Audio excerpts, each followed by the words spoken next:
So on Friday, TYT had a town hall with Jill Stein, and a question that I sent in was answered by Jill Stein. It was about the war on drugs, and the gist of my question was, hey, there are all these facts that show that the war on drugs is an epic disaster, and the answer is legalizing, taxing, and regulating. Are you in favor of legalizing, taxing, and regulating drugs?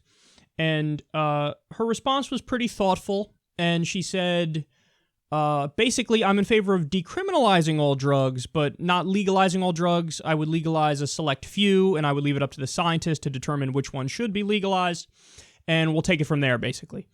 Now, that is, as far as I'm concerned, that's as good as an answer as you can possibly give without just going all the way and saying, yeah, legalize, tax, and regulate drugs.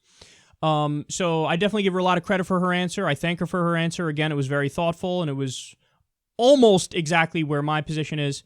But I just wanted to come out here to be a little more clear about what that means to legalize, tax, and regulate drugs. Because I noticed some of the comments and some of the responses from people to my question kind of misunderstood exactly what legalizing, taxing, and regulating means. Because some people would say, so, yeah, what about the crystal meth? You want to legalize crystal meth? You want to legalize crocodile? That's what you want to do? So you want to legalize those drugs? That's crazy, Kyle.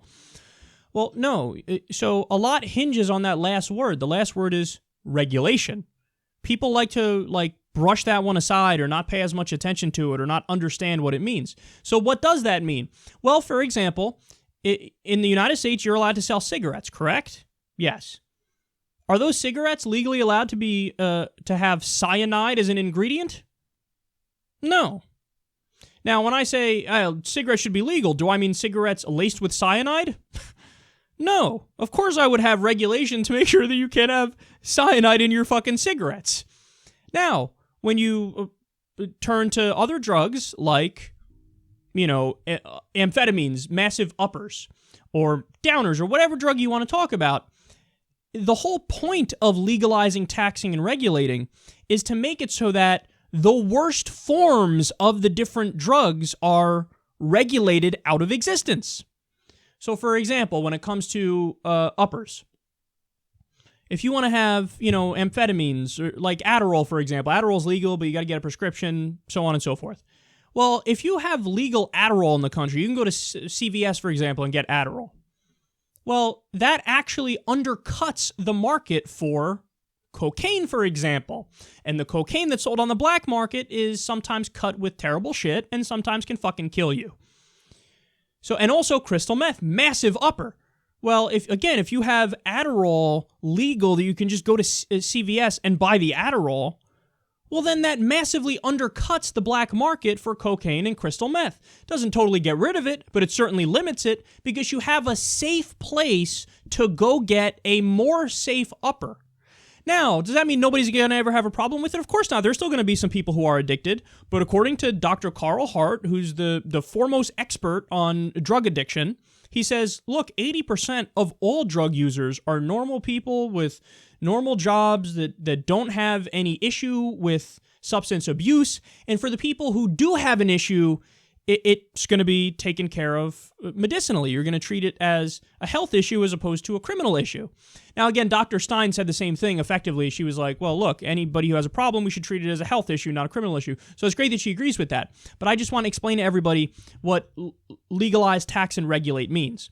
So, again, when you talk about heroin, for example, well, if you legalize Vicodin or Percocet, these pain pills, well, then that also massively will undercut the marketplace for heroin.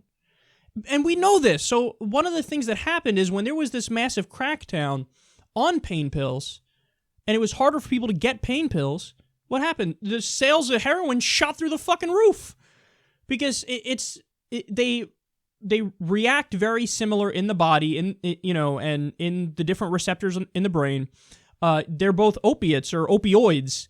And so, like morphine, for example, when you go to the hospital, same thing. It's very similar to heroin. It reacts in the body the same way as heroin does. But when you shut off people's avenue to go get the pills, well, then they had to turn to the black market and get the even harder stuff. And guess what? When you go to the black market, again, that stuff's not regulated. which is why you have, for example, Philip Seymour Hoffman, who died from fentanyl, which is way more powerful than heroin. He bought something thinking it was heroin, and it was fentanyl. It was because it was on the black market and because it was unregulated. So the best way to basically cut the black market is to legalize, tax, and regulate drugs, because you can have people basically get their fix in safer ways. You understand? So again, that doesn't mean crocodile will be legal. It doesn't mean crystal meth will be legal. These are the exact kinds of dangerous drugs that you can regulate more out of existence than we have now. I would contend that it is because, opiate pills are illegal to just get over the counter and Adderall is illegal to just get over the counter, that you have a spike in a lot of the black market use of these drugs that fill the upper void and the downer void and the different drug voids. So legalized taxing and regulating doesn't mean crystal meth for everybody, doesn't mean crocodile for everybody, doesn't mean bath salts for everybody. In fact, it's the opposite. It means you can more effectively limit those markets, cut those markets, and have safer alternatives, and also help anybody who happens to have a problem, and 80% of the people who use it won't have any problem, regardless of what drug we're talking about here. Which leads to the final point, which is, look, it's basically also a matter of freedom. That's another thing that people struggle with wrapping their minds around, but yeah, should you have a right to put in your body whatever you want to put in your body, as long as you're not hurting other people, and you're just tweaking your consciousness? You could tweak it up, you could tweak it down, you could tweak it in a psychedelic direction, but you're just tweaking your consciousness. Why should the government have the right to tell you you can't do that, and if you do that, I'll put you in a cage or whatever else it might be. I'll mandate you to go to some sort of rehab classes, even if you're not addicted and you're just a recreational user. Why should the government have that authority? As far as I'm concerned, the burden of proof is on everybody saying, it should be illegal or it should be criminal. Or it should be, there should be some sort of forced rehab or something. Burden of proof's on you to explain why that should be the case, and that needs to meet a high fucking bar, son. Because again, we're just talking about if I choose to tweak my consciousness, to have the government say, I'm not going to allow you to control your own consciousness and how you feel, I mean, that's police state 101. That's tyranny 101. I mean, this is an issue where I agree 100% with the libertarians, who say basically legalize and regulate all drugs. I don't know if they say tax, because they're pretty much against taxes, but that I find that to be a hard thing to override, just the idea of liberty and freedom and you can do what you want. And by the way, historically, drug laws, they weren't always a thing. Like, people forget that. They think like, oh, since the founding we had them. No, we didn't. There's old pictures of people, oh, hey, they used to take morphine. There's a little morphine you could buy at the fucking pharmacy. The drug laws came fairly late, and they came for nefarious reasons. So, for example, they outlawed opium. First, they outlawed opium dens. Why? Because Chinese immigrants were in the opium dens, and they wanted to criminalize the Chinese immigrant population. And also, the white population was afraid that their daughters would have sex with the Chinese men after doing opium with them in their dens. So you decriminalize the Chinese opium dens, then you criticize just the opium itself. Marijuana, again, fear-mongering. Mexicans, oh my God, this is what they use. Let's criminalize their substance so we can control that population. This is what it all stems from. This idea that it was like high-minded scientists sitting around going, all right, let's determine what's actually a public health crisis. That didn't happen. That didn't happen at all. So people have these, misperceptions as to what it is and how we got to where we are. And remember, there are people now who claim, and there's a lot of evidence in this direction, that the drug war is now the new Jim Crow. It's disproportionately used to target minority communities, and it's a way to effectively police the undesirables. Hey, take these poor communities of color, lock them up. Even white people too. Hey, poor white people, lock them up. And we're solving a problem.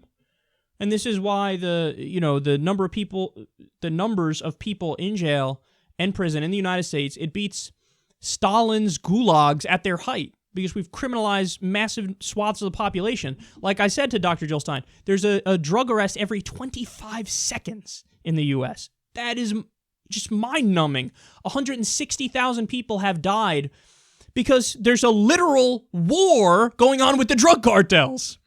Well, if you legalize, tax, and regulate drugs, what happens? Those drug cartels become much less powerful because they no longer have a monopoly on the drug market. Same thing happened with alcohol prohibition.